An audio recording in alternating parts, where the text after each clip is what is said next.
Good evening, Bahamas. Coming up tonight. The body of a deceased man found in an abandoned hotel. That story is straight ahead. The government says there are about 10 interested persons in the Grand Lucayan Hotel. The Deputy Prime Minister gives a breakdown of the country's finances.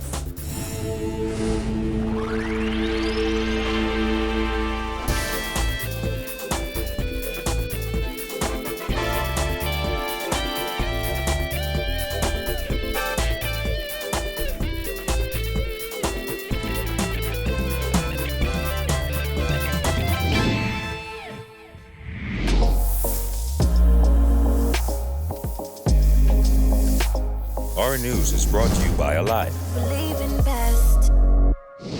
Welcome to Our News and thanks for joining us. I'm Kyle Joaquin. 4 months after a boat exploded in waters off Exuma, killing 1 tourist and injuring 9 others, the owner of that company and the boat captain were today charged with manslaughter by negligence. They showed no emotion as they were arraigned in the magistrate's court, denied bail, and placed on remand. Who could forget the horrific scene moments after a Four Seas tour boat exploded in waters off Exuma, killing Malika Jackson, an American woman, as she and her husband Taran were on vacation celebrating their 15th wedding anniversary. Her husband Taran had a leg amputated as a result of his injuries. And Tuesday at 1 p.m., the tour company's owner, 45-year-old Clayton Smith in the black and gray Nautica shirt, and the boat captain, 36-year-old Roderick Watson in the light blue and orange Nautica shirt, were charged with 1 count of manslaughter by negligence and 9 counts of causing negligent harm. Prosecutors alleged that on Saturday, June 30th, at Exuma, being concerned together, the pair, by means of negligence, did cause the death of Malika Jackson. Prosecutors also believe that the pair also negligently caused harm to Taran Jackson, John Inman, Sheila Jones, Hayden Jones, Stacy Bender, Paul Bender, Brooke Schaefer, Kyle Ackerman, and Stephanie Schaefer, a 22-year-old dancer from Vermont who had both her legs amputated following the incident. The incident sent shockwaves both here and abroad as a viral video showed tourists and locals jumping into the water to assist the injured boat passengers. An investigation into the explosion found that the vessel was not registered with the Port Department, was never inspected, was not constructed up to standard, and the fuel fill hose did not meet the specification for its intended use. In court, Smith and Watson showed no emotion, standing with their hands behind their backs. They were not required to enter a plea, and bail was denied. Magistrate Subasola Swain remanded them to the Bahamas Department of Corrections. They returned to court on December 12th. Elliot Lockhart, QC, represents the pair. A man's body was discovered in an abandoned hotel on Okra Hill Street early this morning. Police believe the man and his girlfriend, both whom had multiple injuries, were attacked. Jared Hicks has the details. Shortly after 8 this morning, Chief Superintendent Solomon Cash says police were alerted to the presence of the deceased man by a distraught woman with injuries who was lingering in the area. Officers, once they arrived on the scene, they met a female who had some injuries to the body. At the time, when spoken to by the officers, she alleged that shortly after 4 a.m., she was attacked by a male suspect while she was along with a boyfriend at this location. Subsequently, she received multiple injuries. She also reported that the boyfriend had received multiple injuries and believed to be deceased. The woman was taken to hospital for treatment. Audrey Seymour, a security guard at the Ministry of Agriculture's building on Okra Hill Street, was one of the first people to notice the troubled woman. She says in addition to being injured, she had on no clothes. This morning, about around 5 minutes after 8 o'clock, a lady came breaking up running into our parking lot. She was all naked as she born. First of all, I says, hold her right there. I tell my other security officer, hold on and talk to her. I went to my car. I get some clothes to put on her. Then I called the ambulance and I called the CDU and told them, she said, she tell everybody in the yard where we work that this guy sneak up on them and kill her boyfriend and do this and do that to her. He on the toilet floor, he on the toilet floor, he in the pool or somewhere. We was just listening to her, but we just got to assist to help her. Seymour says she also watched as police arrested the suspect and claimed she saw a knife. They have in custody a male suspect who took them to the area of the City Lodge, the old City Lodge hotel, where the body of a male was discovered beneath some brushes just behind the building. After that, the gentleman must be in a person who they said did whatever did, and they take him down and they found a big knife, and they took the foot on it, and they took him over to the building. And when they took him over to the building, we stand right now, government building, and we saw when they pulled the yellow tape around. So that's when we got suspicious that knew that something was really real what the young lady was telling us. Now, up on the third floor of this abandoned hotel is where police believe that the killing actually took place. Taking a look inside of this room where which they say is the actual crime scene, you can see a bed, a handbag, and other personal effects. Now, Mr. Cash says they believe that the person responsible for this killing dragged the victim's body to a nearby stairwell, took it down those stairs, and deposited it down below in this very junky, trashy area where police eventually discovered the body. Man, we have to pull together. You know, when you see women and her, I mean, she was totally abused. You know, and living in the back here, in this place, they need to take this old Okra Hill, this Marriott old hotel down. This is a site. You don't want to walk in here after 5 o'clock in the evening. You would not want to walk around here. You can imagine you walk around, you don't know people running out of the bush like this. You see this place? If they want to do something, they need to demolish this effectively and immediately right away. This is a hazard to society. But there's a concern for this building. As you see the state of it, really humans should not be in this general vicinity, more or less living in this general facilities here.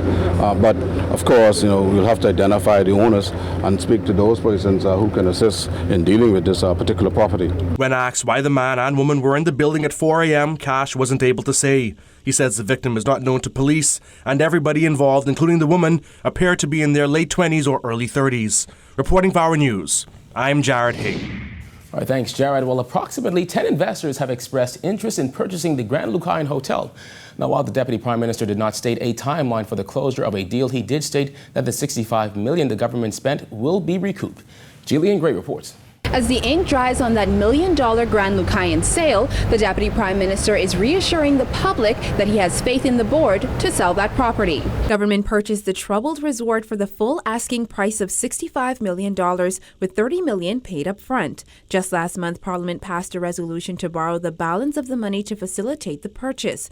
We fully expect that those funds will be repaid to the government as soon as the Lucayan Renewal Holdings, which is the owner of the Grand Lucayan, goes out for its own borrowing, supported by the strength of the property. And so the net effect to the Bahamian people we expect to be zero. Government has made it clear it has no intention of entering the hotel business and hopes to sell the Grand Lucayan in a matter of months. Minister for Grand Bahama Kwesi Thompson said there are about a dozen buyers interested in that property. In terms of the letters of interest, there may be in excess of about 10 persons, I believe, who would have expressed letters of interest. I expect to hear from the board very shortly with respect to a recommendation on which ones the government should be looking at. Government has said it will renovate Breakers Key at an estimated $8 million. A plan on the renovation of that hotel is expected soon, says Thompson, who noted their main goal is to ensure that a qualified buyer is found as quickly as possible. While the government waits for that hotel to be sold, the Deputy Prime Minister said the cost to run that hotel will not be more than any other government has spent. We are confident that the board of Lucayan Renewal Holdings will do the best job possible to mitigate and to minimize any subvention required from the government. We know that under the previous ownership, the government was subventing somewhere around $500,000. We certainly would like to keep it around there, but again, circumstances will dictate. But we continue to operate the hotel. About 150 employees are expected to accept voluntary separation packages being offered by Lucayan Renewal Holdings. The finance minister said the money to pay for the VSEPs was considered when they decided to purchase the property. He added that they are currently pulling money from the promotion budget for the hotel outlined in the budget communication. Included in the budget is an amount of money that was projected for the promotion of the hotel. And so we are drawing from that, and we will continue to offset as best we can. And again, hopefully, the intention and the plan of the government is that we will transfer this property back to private hands as quickly as possible. Reporting for Our News, I'm Jillian Gray. All right, thanks, Jillian. Well, the country's deficit is down by 52%, according to the finance minister, who revealed today that the country's fiscal outlook is improving. Jasmine Brown has the breakdown in this report. The Deputy Prime Minister gave the update on the country's finances on the sidelines of high-level meetings that were held at Bahamar. He said while the news is good, it's not exactly time to celebrate. Of course, we know that there's still a lot of work to be done in terms of getting our expenditures in line. But we are encouraged with where we are. On Monday, government released a report on the budgetary performance of the country for the first quarter of the fiscal year, which runs from July 1st to September 30th. Revenue totaled $513.8 million. That represented a gain of $60.1 million over the same period last year. The report noted the increase was due in part to an increase in stamp tax and value-added tax collections. It also revealed that the government collected $199.4 million in VAT this quarter, compared to $167.4 million in the same period last year. We obviously are benefiting from the increase in the value-added tax. We've seen, I think it's 32 million or so increase in VAT year over year. The message that we've been pushing all along is that in order for us to have a strong Bahamas, we have to have our fiscal house in order. As it relates to government spending, the report stated that overall expenditure increased by $3.5 million, which accounted for a $39.1 million increase in recurrent expenditure and a $35.6 million decrease in capital expenditure. According to the report, the most significant increase came from payments to settle a portion of the government's budgeted arrears. It also showed that the government invested $37.5 million into Lucayan Renewal Holdings, the special purpose vehicle that is overseeing the sale of the Grand Lucayan Resort. It further detailed that the government incurred a net increase in liabilities of $136.5 million. I ask for the continued patience and discipline and sacrifice from the Bahamian people as we correct years of policy that has not necessarily served us well for the long term. Reporting for our News, I'm Jasmine Brown. While government's first quarter snapshot shows a $60.1 million increase in revenue, it did lose out on millions of dollars in revenue expected to be collected from gaming operators after controversial tax hikes for that industry were put on hold. The last time we looked at it was about $8 million that we were down. But again, you know, we are celebrating where we are today, that the results show positive growth, and despite what losses we may have. And the thing that is encouraging is not only that value-added tax revenue has gone up, but so has stamp tax and so has trade tax, which gives us confidence that the economy is continuing to grow. The government agreed to further delay the imposition of the 5% stamp tax on gaming patrons and suspend the sliding scale tax pending a Supreme Court hearing. Following the hearing, the government was urged to have further discussions with gaming house operators in a bid to iron out any areas of dispute. Those operators contend the sliding scale tax and patron tax are discriminatory and a death sentence for the industry. The Deputy Prime Minister said they are disappointed by the loss of revenue. You know, we obviously disappointed that we've been delayed in our ability to enforce the gaming tax that we envisioned in the fiscal consolidation plan. But you know, we have to allow the legal system to work its way out, and the negotiations continue with respect to the gaming houses, and hopefully we can come to a mutually satisfactory resolution very shortly. Progressive Liberal Party Shadow Finance Minister Chester Cooper called the fiscal snapshot nothing more than a colorful narrative, adding the collections for the quarter are significantly under budget, which he insisted is a major red flag. He said, many expenditure items are below budget, most likely because timing and delay in payment. Cooper asserted that the massive tax hike was ill-advised, and on the current trajectory, Bahamians would likely see more tax hikes, more borrowing, or massive recessionary cutbacks at year end. Cooper added, capital spend is down and hiring is depressed, which he claimed is leading to a lower level of service in government departments. His statement continues, this administration is again sacrificing capital expenditure to present an attractive bottom line. It shows in the crumbling infrastructure throughout the archipelago. What does it matter if the grass looks green if the cattle are starving? The economy is not robust. The dial is not moving on unemployment. GDP growth is anemic and money isn't circulating in the economy.